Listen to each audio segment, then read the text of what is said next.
parents, don't take too much stress unless you're planning to homeschool your child, because eventually your child is going to go to school.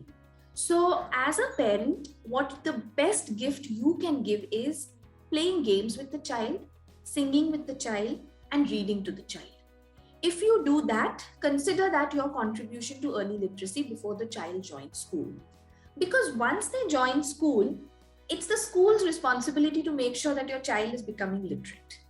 After that, you supplement whatever the school is doing. So supposing the school has done a story, you read the same story back to them at home. So then you become a partner, but don't try and take the lead once the child starts going to school. So even though I'm a reading expert, when my son is doing phonics at school, I try and take a back seat.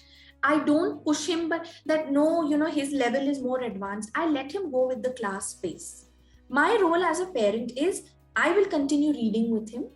I will continue playing language-based games with him, but I will not get stressed about what the school is or isn't doing. So I always tell parents that your goal, if you just keep it every day, I'm going to read to my child for 10 minutes. That's the biggest contribution that you can make to their early literacy journey.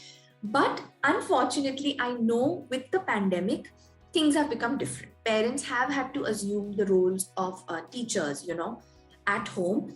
In that case, basic phonics knowledge is good enough. So what is phonological awareness? How to build the basis for early literacy? How to just introduce letters and sounds in a fun manner?